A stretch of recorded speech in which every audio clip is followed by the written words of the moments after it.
أعوذ بالله من الشيطان الرجيم بسم الله الرحمن الرحيم ما يلفظ من قول إلا لديه رقيب عتيد۔ اللہ تبارک و تعالیٰ فرماتے ہیں وَلَقَدْ خَلَقْنَا الْإِنسَانَ وَنَعْلَمُ مَا تُوَسْوِسُ بِهِ نَفْسُهُ، ہم نے ہی انسان کو پیدا کیا اور انسان کے دل میں اور نفس میں جو خیالات اور وسوسے آتے ہیں ان کو ہم خوب اچھی طریقے سے جانتے ہیں۔ اس کے بعد اللہ فرماتے ہیں ہر انسان کے ساتھ ہم نے ایسے دو فرشتے لگا دیے ہیں، جو ایک دائیں جانب بیٹھا ہوا ہے اور ایک بائیں جانب بیٹھا ہوا ہے، اور کوئی بول انسان کی زبان سے ایسا نہیں نکلتا مگر یہ کہ وہ فرشتے تیار بیٹھے رہتے ہیں اور انتظار میں رہتے ہیں اور فوراً اس کو لکھ لیتے ہیں۔ اللہ نے انسان کو بنانے کے بعد انسان کو یوں ہی ایسے ہی اللہ نے نہیں چھوڑا ہے، انسان کے ساتھ اللہ نے ایک نظام بنایا ہے۔ اسی اللہ کے نظام کا ایک حصہ ہے کہ اللہ تبارک و تعالیٰ نے ہر انسان کے ساتھ دو فرشتے ایسے پیدا فرمائے ہیں جو انسان کی ہر نقل و حرکت اور انسان کا ہر بول، انسان کی زبان سے نکلنے والا ہر کلمہ، ہر جملہ انسان کا نوٹ کرتے ہیں، محفوظ کرتے ہیں۔ اگرچہ اللہ تبارک و تعالیٰ کو نہ اس نوٹ کرنے کی ضرورت ہے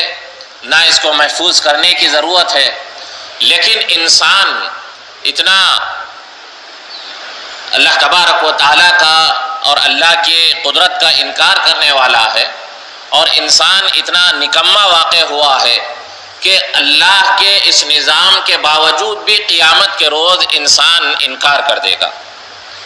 یہ سارا انسان کا نام اعمال لکھا جا رہا ہے، نوٹ کیا جا رہا ہے۔ قیامت کے روز جب نام اعمال پیش کیے جائیں گے اور اللہ سب کا جو دفتر ہے، اس کا جو رجسٹر ہے، وہ انسان کے سامنے رکھیں گے تو بعض ایسے انسان بھی ہوں گے جو صاف منہ انکار کر دیں گے کہ اے پروردگار یہ تو میں نے کیا ہی نہیں، حالانکہ لکھا ہوا ہے، سب کچھ محفوظ ہے۔ لیکن انسان ایسا انکاری ہے، انسان ایسا جو ہے موقع پرست ہے کہ انسان موقع کے لحاظ سے اپنا رنگ بدل دیتا ہے۔ تو اللہ تبارک و تعالیٰ نے نظام بنایا تاکہ کل کے دن انسان اگر انکار کرے تو اس کے لیے ایک ثبوت رہے، انسان کے اوپر ظلم و زیادتی نہ ہو۔ اسی لیے اللہ تبارک و تعالیٰ نے اس لکھنے کا اور انسان کی ایک ایک چیز کو نوٹ اور محفوظ کرنے کا نظام، ایک سلسلہ اللہ نے برپا کیا ہے، قائم رکھا ہے۔ اور جب انسان اس بات کا بھی انکار کر دے گا کہ پروردگار میں نے نہیں کیا، تو اللہ اس کے سامنے اس کا رجسٹر رکھ دیں گے، اس کا نام اعمال رکھیں گے، اور بعض انسان ایسے ہوں گے تب بھی انکار کریں گے اور یہ کہیں گے کہ اے پروردگار یہ تو میں نے کیا ہی نہیں، یہ غلط لکھا ہوا ہے۔ تب اللہ تبارک و تعالیٰ انسان کے خلاف گواہی دینے کے لیے انسان کے آگا و جوارے کو کھڑا کریں گے۔ انسان کے لیے اللہ نے قرآن کریم میں فرمایا ہے کہ جس روز انسان کے خلاف اس کے ہاتھ بھی گواہی دیں گے اور اس کے پیر بھی گواہی دیں گے، انسان کے دوسرے پارٹس بھی گواہی دیں گے۔ یہ وہ مرحلہ ہوگا کہ جب انسان اپنے نام اعمال میں لکھت کا بھی انکار کر دے گا۔ تو اللہ تبارک و تعالیٰ بتائیں گے کہ جس کو خوش کرنے کے لیے اور جس کی لذت کو پورا کرنے کے لیے تو نے فلاں فلاں وقت میری نافرمانی کی تھی اور گناہ کیا تھا، وہی اعضاء تیرے خلاف آج گواہی دیں گے۔ چنانچہ اگر انسان اپنے دل کو خوش کرنے کے لیے گناہ کیا تھا تو دل گواہی دے گا، ہاتھ کو خوش کرنے کے لیے کوئی گناہ کیا ہے تو ہاتھ اس کے خلاف گواہی دے گا، پیر کو خوش کرنے کے لیے انسان اگر کوئی گناہ کیا تھا پیر اس کے خلاف گواہی دیں گے۔ اور روایات میں ہے کہ انسان اگر ران سے اگر کوئی گناہ کیا ہے تو انسان کا ران بھی انسان کے خلاف گواہی دے گا۔ جو عضو انسان کا لذت پاتا تھا دنیا میں اور جس عضو کو خوش کرنے اور انسان کے جس پارٹ کے لذت کو پورا کرنے کے لیے انسان نے گناہ کیا تھا، وہ پارٹ انسان کے خلاف گواہی دے گا۔ اب انسان کے پاس کوئی چارہ نہیں رہے گا اور اب انسان اس بات کو قبول کرنے کے لیے مجبور رہے گا۔ تو بہرحال اللہ تبارک و تعالیٰ نے انسان کے ایک ایک چیز کو محفوظ کرنے کے لیے ایک نظام بنا دیا ہے۔ اب انسان کی ہر چیز وہ ایک ایسے سمجھیے جیسے کہ ایک کیمرے میں محفوظ ہو رہی ہے۔ انسان ہر وقت دو نگہبانوں کی نظر میں ایک کیمرے میں زندگی گزار رہا ہے۔ اگر ہم کو یہ کہہ دیا جائے تھوڑی دیر کے لیے کہ آپ کا آج کا پورا دن وہ کیمرے کے جو ہے آنکھوں کے اندر آپ کا پورا دن گزرے گا اور دو لوگ آپ کے ساتھ مسلسل لگے رہیں گے، آپ کی ہر نقل و حرکت کو دیکھتے رہیں گے اور آپ کی ہر بات کو سنتے رہیں گے، تو آپ اندازہ کریں کہ ہر انسان کو جب یہ پتہ چل جائے تو انسان بہت احتیاط کے ساتھ، بہت غور و فکر کر کر، بہت ہی سوچ سمجھ کر انسان قدم اٹھاتا ہے، بات بولتا ہے۔ کوئی ایسا عمل، کوئی ایسی حرکت نہیں کرتا جس کی وجہ سے وہ جو ہے گرفت کے دائرے میں آئے یا خلاف قانون ہو جائے۔ اگر کسی آدمی کو یہ کہا جائے کہ آپ کو انٹرویو دینی ہے اور یہ انٹرویو آپ کا پوری دنیا کے لوگ سنیں گے اور پورا میڈیا سنے گا، تو آپ اندازہ کریں کہ وہ آدمی کتنا جو ہے غور و فکر کر کر جچے تلے اور نپے تلے الفاظ استعمال کرے گا اور کوشش کرے گا کہ میرا کوئی بول اور جملہ ایسا نہ نکلے زبان سے جو قانون کے خلاف ہو جائے یا جس کی وجہ سے مسئلہ برپا ہو جائے یا جس کی وجہ سے میرے خلاف کوئی مقدمہ درج ہو جائے۔ ہر انسان یا کوئی بڑا آدمی جب انٹرویو دیتا ہے اور پوری میڈیا اس کی ایک ایک بات کو نوٹ کرتا ہے تو وہ بہت سوچ کر، بہت جچے تلے انداز میں، نپے تلے الفاظ استعمال کرتا ہے۔ کوئی ایسی بات جو احتیاط کے خلاف ہو، قانون کے خلاف ہو، مسئلہ کھڑا کر دے، انسان ایسی کوئی بات نہیں کہتا، اس لیے کہ اس کو پتا ہے کہ اگر میں نے کچھ کہہ دیا تو وہ سارا ریکارڈ ہو رہا ہے اور کل کے دن یہ ریکارڈنگ میرے خلاف استعمال کی جائے گی۔ تو ایسے ہی آپ اندازہ کریں کہ انسان کی زندگی کا ایک ایک لمحہ، انسان کی زندگی کا ایک ایک عمل، انسان کی زندگی کا ایک ایک بول وہ بھی نوٹ کیا جا رہا ہے۔ نبی پاک صلی اللہ علیہ وسلم سے صحابہ نے ایک موقع پر یہی سوال کیا، انؤاخذ بما نتکلم یا رسول اللہ، اللہ کے رسول ہم تو یہ سمجھتے ہیں کہ ہم جو عمل کرتے ہیں اس عمل کے نتیجے میں ہماری پکڑ ہوگی، ہم کو گرفت میں لیا جائے گا، اچھا ہوگا تو اچھا صلہ، برا ہے تو برا صلہ، لیکن کیا ہم اپنی زبان سے جو بولتے ہیں، کیا ہم جو گفتگو کرتے ہیں اس گفتگو کی وجہ سے بھی ہماری پکڑ ہوگی اور ہمارے اوپر عذاب ہوگا اور گرفت میں ہم کو لایا جائے گا بول کی وجہ سے؟ اللہ کے نبی نے فرمایا وَهَلْ يَكُبُّ النَّاسَ عَلَى مَنَاخِرِهِمْ إِلَّا حَصَائِدُ أَلْسِنَتِهِمْ أَوْ كَمَا قَالَ عَلَيْهِ الصَّلَاةُ وَالسَّلَامُ۔ نبی پاک صلی اللہ علیہ وسلم نے جواب دیا کہ کیا تم یہ سمجھتے ہو کہ انسان کا بول دیا اور ہوا میں اڑ گیا؟ نہیں، اللہ کے نبی نے فرمایا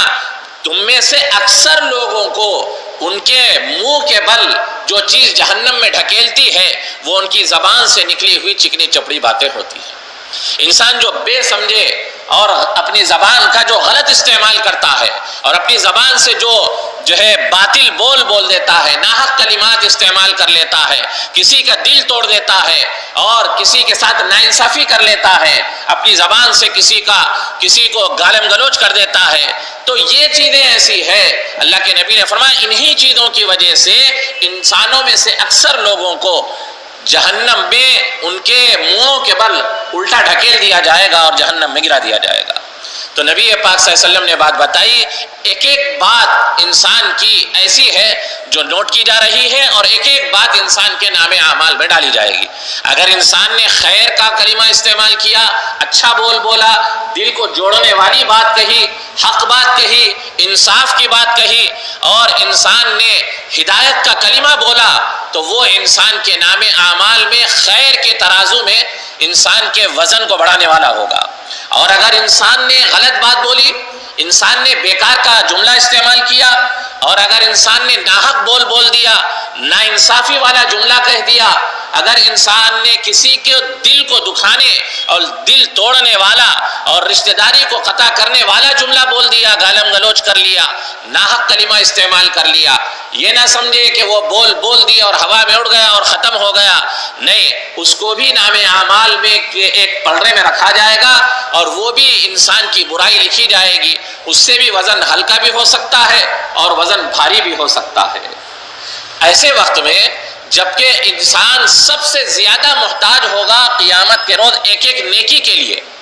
ایک نیکی کے لیے انسان اتنا محتاج ہوگا کہ اگر انسان یہ چاہے کہ مجھے پوری دنیا کی دولت مل جائے اور اس کے بدلے میں اس کا فدیہ دے کر میں آج کے دن ایک نیکی کسی سے حاصل کروں، کوئی ایک نیکی دینے کے لیے تیار نہیں رہے گا۔ اسی لیے نبی پاک صلی اللہ علیہ وسلم نے ہم کو بہت بہترین اور بڑی دانش مندانہ اور بڑا ہی حکیمانہ اللہ کے نبی صلی اللہ علیہ وسلم نے ہم کو ہدایت دی اور بڑا واسطہ دے کر، حوالہ دے کر اللہ کے نبی نے ہم کو بات بتائی کہ من کان یؤمن باللہ والیوم الآخر فلیقل خیرا او لیسکت۔ اللہ کے نبی نے فرمایا کہ دیکھو، جس شخص کا اللہ پر ایمان ہے اور جس شخص کا آخرت کے اوپر ایمان ہے، ایسا شخص اگر اپنی زبان کھولنا چاہے اور کچھ گفتگو کرنا چاہے، کچھ بولنا چاہے تو صرف خیر کی بات کہے۔ اللہ کے نبی نے خیر کی بات کہنے کے لیے پہلے حوالہ دیا، واسطہ دیا، جیسے ہم اور آپ اپنی بول چال میں استعمال کرتے ہیں کہ بھائی تم کو اللہ کا واسطہ یہ کام کر دوں، اور میں فلاں چیز کا حوالہ اور واسطہ دے کر تم سے سفارش کرتا ہوں، تم سے بات کرتا ہوں، تم میرا فلاں کام کر دو، فلاں کام بنا دو۔ اللہ کے نبی صلی اللہ علیہ وسلم نے ہم کو اللہ پر اور یوم آخرت پر ایمان کا واسطہ دے کر بتایا، من کان یؤمن باللہ والیوم الآخر فلیقل خیرا۔ جو بندہ اللہ پر اور آخرت پر ایمان رکھتا ہے اس کو چاہیے کہ اپنی زبان کھولے تو صرف خیر کا جملہ بولنے کے لیے کھولے، اور اگر انسان ایسا نہیں کر سکتا، کسی کا بھلا نہیں کر سکتا، کسی کو کوئی اچھی بات کا حکم نہیں دے سکتا، کسی کا دل جوڑ نہیں سکتا، ذکر نہیں کر سکتا اپنی زبان سے اور حق کی بات نہیں بول سکتا، اللہ کے نبی نے فرمایا او لیسکت، ورنہ خاموش رہے، زبان نہ کھولے۔ اگر زبان کھولنا ہے تو خیر کے لیے کھولے، اگر خیر نہیں کر سکتا تو انسان زبان کا بیجا استعمال نہ کرے، انسان زبان کا غلط استعمال نہ کرے، انسان خاموشی اختیار کرے، اس میں عافیت ہے، اس میں سلامتی ہے، اس میں نجات ہے۔ اللہ کے نبی صلی اللہ علیہ وسلم کی مشہور روایت ہے من سکت نجا۔ اللہ کے نبی نے فرمایا جس نے خاموشی اختیار کر لی، جس نے زبان پر کنٹرول کرا، جس نے زبان کو اپنے قابو میں رکھا، انشاءاللہ وہ ضرور نجات پائے گا۔ اس لیے کہ بے شمار گناہ، بے شمار غلطیاں انسان کی اسی زبان سے ہوتی ہے۔ اسی لیے علماء نے ایک بات ذکر کی ہے، بڑی تجربے کی بات کہی ہے کہ انسان چونکہ آخرت سے اور میزان اور انسان نام اعمال کے تولے جانے کے عمل سے غافل رہتا ہے، اسی لیے زبان کا بیجا استعمال کرتا ہے۔ اگر کوئی انسان اس آیت کو اللہ نے ذکر فرمائی ہے ما یلفظ من قول الا لدیہ رقیب عتید، جو لفظ بھی انسان اپنی زبان سے بولتا ہے ہر وقت ایک تیار فرشتہ انتظار میں اس کے پاس لگا رہتا ہے اور بیٹھا رہتا ہے۔ یہ آیت انسان جس جگہ بیٹھا رہتا ہے، اکثر گھر میں ہو، گھر میں اپنی نگاہ کے سامنے دیوار پر چسپا کر لے، کہیں آفس میں بیٹھتا ہو، کہیں تجارت وہ کرتا ہو، کہیں کام کرتا ہو، یہ آیت انسان کو جب تک نظروں میں رہے گی، انسان کے پیش نظر رہے گی، انسان کو ہمیشہ یاد دلاتی رہے گی کہ اگر تو نے زبان کھولا اور ناحق استعمال کیا تو تیرے برے اعمال کا پلڑا بھاری ہوتا رہے گا، اور اگر تو نے اچھا کلمہ استعمال کیا، تو نے ذکر کر لیا زبان سے، کسی کا دل جوڑ لیا، کسی کو بھلائی کا حکم دے دیا، حق کی بات بول دیا، تو یہ تیرے نام اعمال میں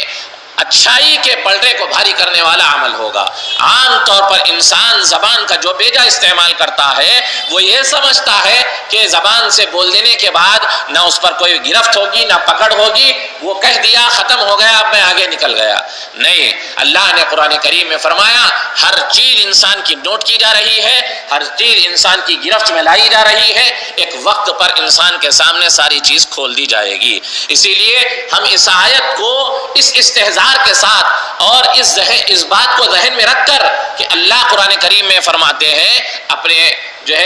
وہ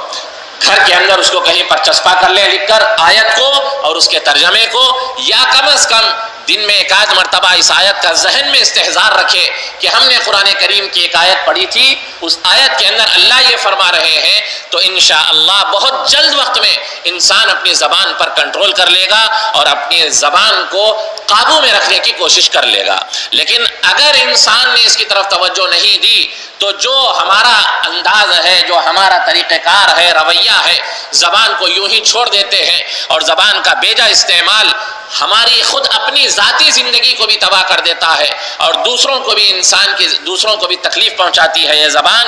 ورنہ انسان اگر اس آیت کا استحضار نہیں رکھا تو یہ سلسلہ چلتا رہے گا۔ اسی لیے اس آیت کو ہمیشہ ذہن میں رکھیں، اگر ذہن میں نہیں رکھ سکتے تو جس طریقے سے اس کی یاد دہانی ہو سکتی ہے بار بار اس کو غور و فکر میں لاتے رہے، انشاءاللہ انسان آخرت میں نجات پا جائے گا۔ بس اللہ تبارک و تعالی ہم کو اپنی زبان کو قابو میں رکھنے اور گرفت میں رکھنے اور نپے تلے اور جچے تلے ضرورت کے وقت خیر کی بات بولنے والا بنائے اور اللہ ہدایت کا بولنے والا بنائے، ہر باطل بات سے، ہر غلط بات سے اور ہر ناانصافی کے کلمے سے اللہ ہم سب کی حفاظت فرمائے۔ وآخر دعوانا ان الحمد للہ رب العالمین۔